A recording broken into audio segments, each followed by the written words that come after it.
Hey there gamers, welcome back to the Board Game Co channel, and today we have a preview of Win or Die. Hey there gamers, it's Professor Meg here, and welcome back to the Board Game Co channel. Today we have a preview of Win or Die. Thank you to Will's Entertainment Group for sponsoring this video, and this is a current campaign. I believe it's either current or launching imminently. It's going to be on GameFound, so you can check out the link down below for everything about that, and please note that this is a prototype copy in front of me, so all rules, components, things like that are subject to change, and I do know that they plan on making quite a few enhancements for the game, so definitely check out their page as well as what they plan on doing for things like that.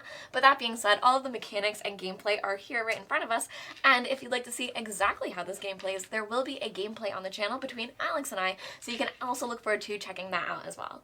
Now, Win or Die is going to be a game where you're playing as these different types of factions, and you're going head-to-head against your opponent in a skirmish-type battler. But the thing that makes it very interesting is that all of your units are hidden until they reveal themselves. So something like attacking another unit would reveal yourself as well as that unit once you attack them, but before that happens, you have no idea who you're attacking, and your opponent has no idea who you're moving forward in the battlefield. So with that, let's take a look at Win or Die.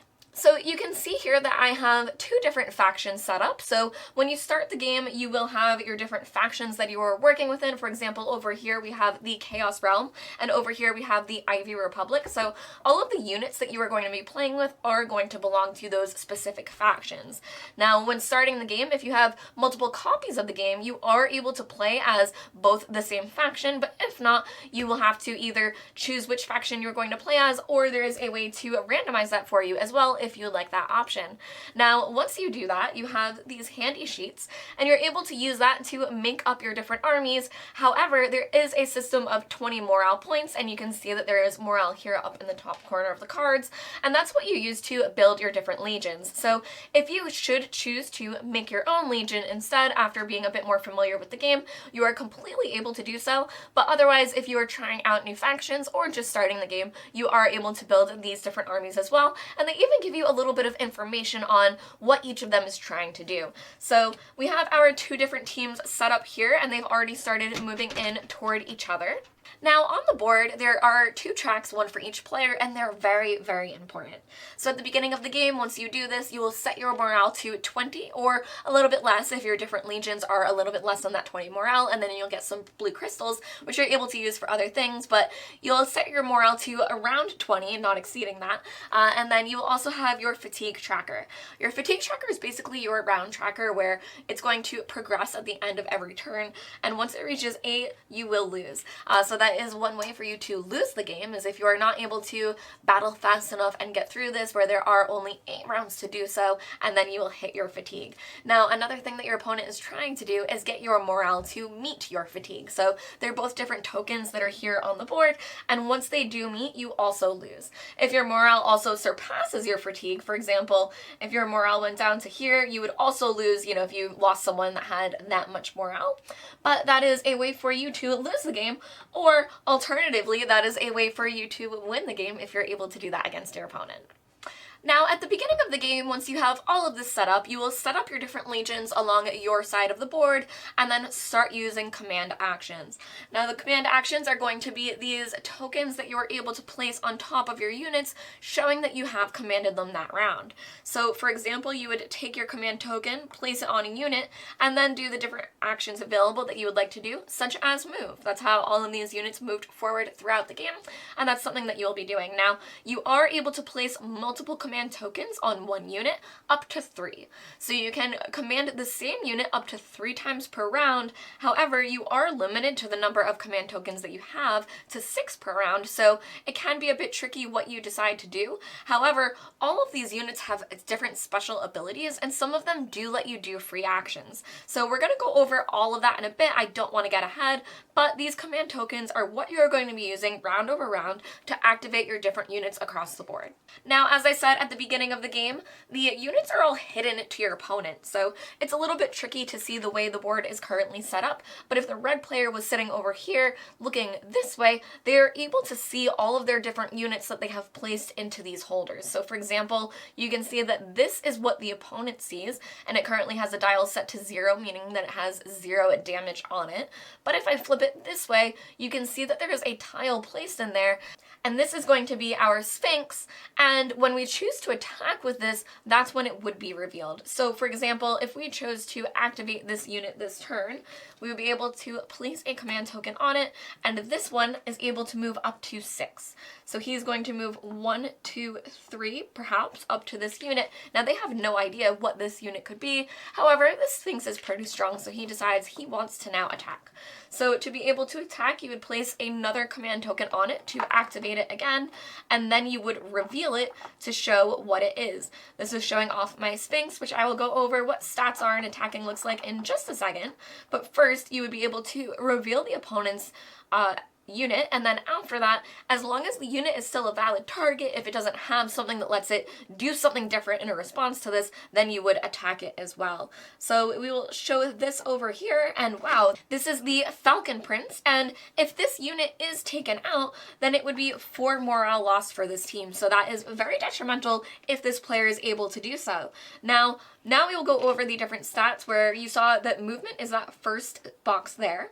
The next one is going to be attacking, which we'll go over attacking with the Sphinx ability, but then we have a counterattack, which if this unit does survive, he'll be able to do, but the important thing to look at is that he does have 4 health, meaning that we need to do at least 4 damage on him in this attack to be able to kill him. Now, one other thing to note is that this unit does have the special ability flying down here, and flying makes it a bit harder to attack them. So for flying, terrain has no effect on me, and other units cannot block my movement. Only flying units can melee attack me. Now that's great news for our Sphinx over here, because our Sphinx is a flying unit as well, so they are able to attack. Now, as we said, they did have the 6 movement, and then looking closer at their different stats, their attack is going to be a 5, and then you're going to do damage on a 3+, meaning that you're rolling 5 dice for this guy, but on a 3+, you will do at least 1 point of damage.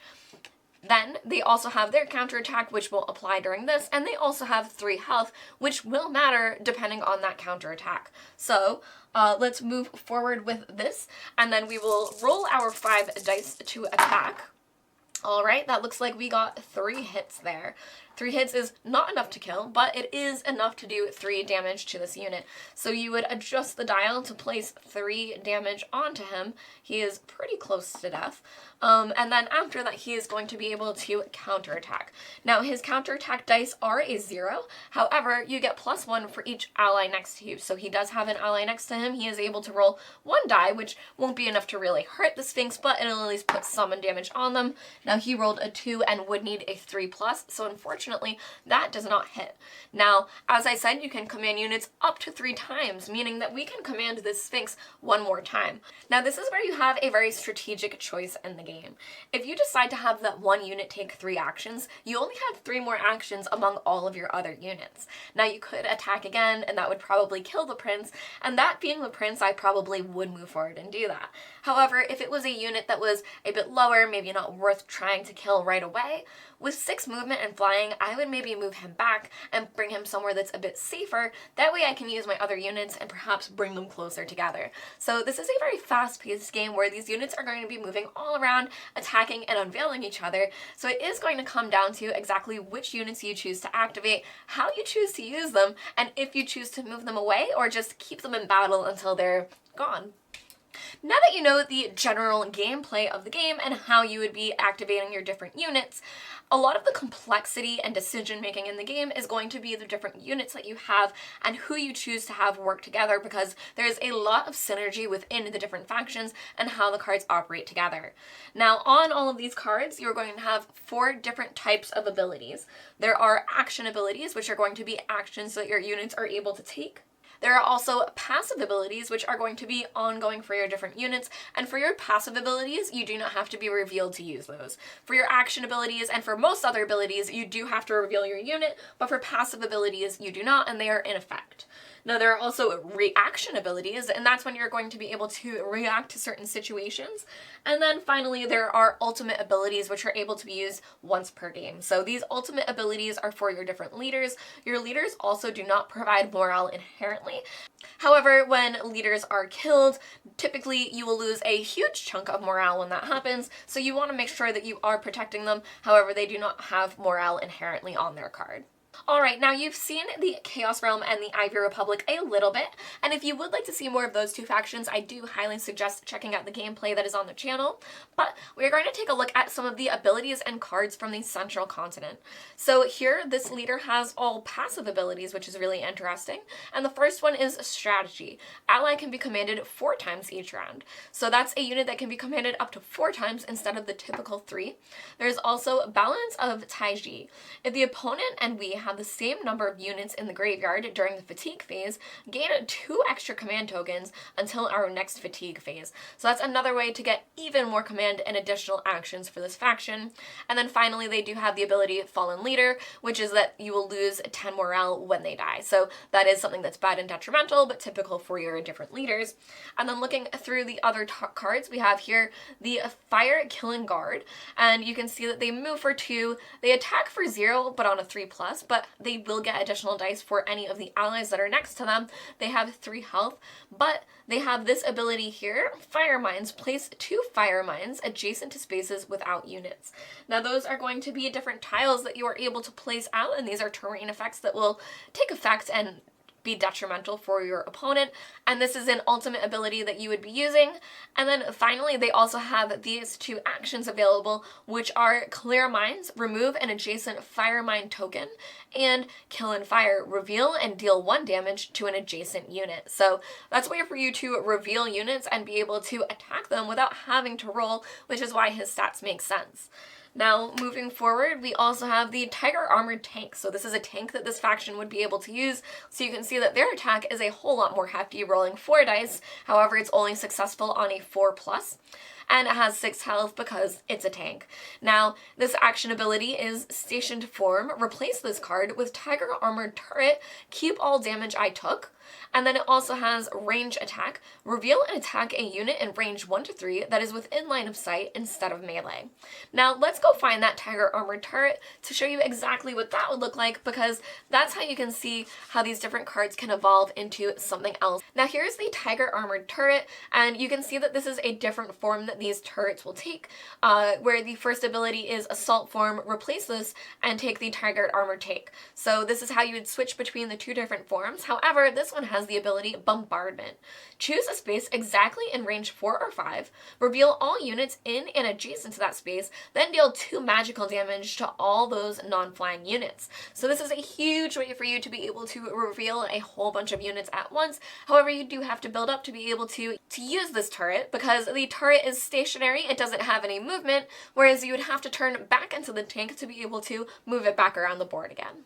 Now, one final thing to note is that in the advanced mode, there is a war council that you're able to play with, and this is something that you're able to spend your crystals on to activate different things. Now, these are abilities that you're going to be able to use, and once you activate them, they remain in play for all of your allies for the rest of the game. So this is something that can really change the game, and again, in the advanced mode, you are likely building out your own different legions with the morale as opposed to going with the suggested ones. However, the general gameplay and pace of play will be the same, where you will set your different morales to where they should be. You will progress your fatigue tokens, and the 2 ways to lose the game are when these tokens meet or when yours reaches 8 because you have become too exhausted. Now, the way to win the game is to force that onto your opponent before that happens to you, and hopefully between your strategy, who you are able to hide and what units you move where, and how clever you are able to be, you are able to do that. One of the best things about this game is that there are so many different factions, and they all behave so differently. So the factions synergize really, really well within all of the units of those particular factions, but they all play very, very differently, that depending on your play style, whether you want a challenge of something that you don't normally do, or you want to play into something that you really enjoy, there are a whole bunch of different ways for you to play this game. Thank you to Will's Entertainment Group for sponsoring this video. This has been a preview of Win or Die. I've been Professor Meg, and you can check out the link down below to see everything that I have planned. Again, please check out the gameplay on the channel, and I will see you all next time. Bye!